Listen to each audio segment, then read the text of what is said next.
Hello বন্ধুরা, কেমন আছো সবাই?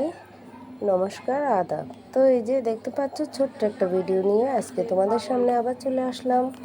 এই যে এখানে মাছ ভেজে নিয়েছি, এখন আমি আলু ভাজছি।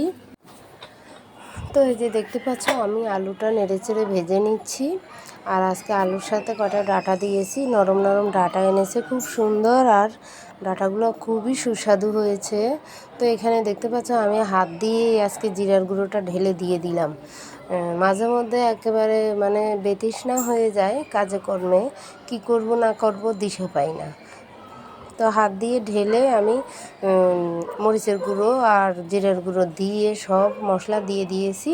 আর এদিকে আমার ঝোলটাও দিয়ে দিয়েছি, ঝোল দিয়ে ঢাকা দিয়ে দিব। আর এদিকে মাছটাও দিয়ে দিলাম। ঢাকা দিয়ে দেওয়ার পরে 10 মিনিট পরে আসলাম, এসে দেখে আমার ঝোলটা ফুটে গেছে ভালোভাবে। আর মাছটা এখন দিয়ে দেবো। আর এই পাশে দুটো তেলাপিয়া মাছ বেগুন আলু দিয়ে রান্না করব। আর এই পাশে দেখতে পাচ্ছ, একটা ফ্রাই প্যান বসিয়েছি। ফ্রাই প্যানে আমি একটু ভাজি করব।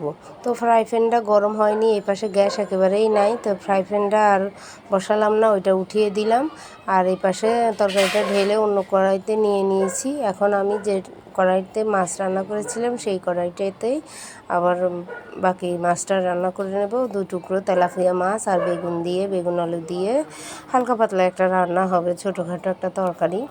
তো এই যে নিচে দেখতে পাচ্ছ, আমি পেঁয়াজ আর কাঁচামরিচটা কেটে রেখেছি, এটা ভাজির জন্য। কিন্তু গ্যাসের জন্য আজকে আমি ভাজিটা বসাতে পারছি না।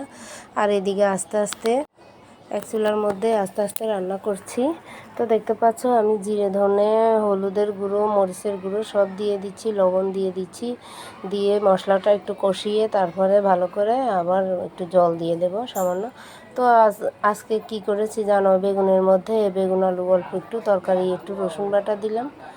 তো এখন আমি জলটা যে দিব কম পরিমাণে, জলটা বেশি দিয়ে দিয়েছি।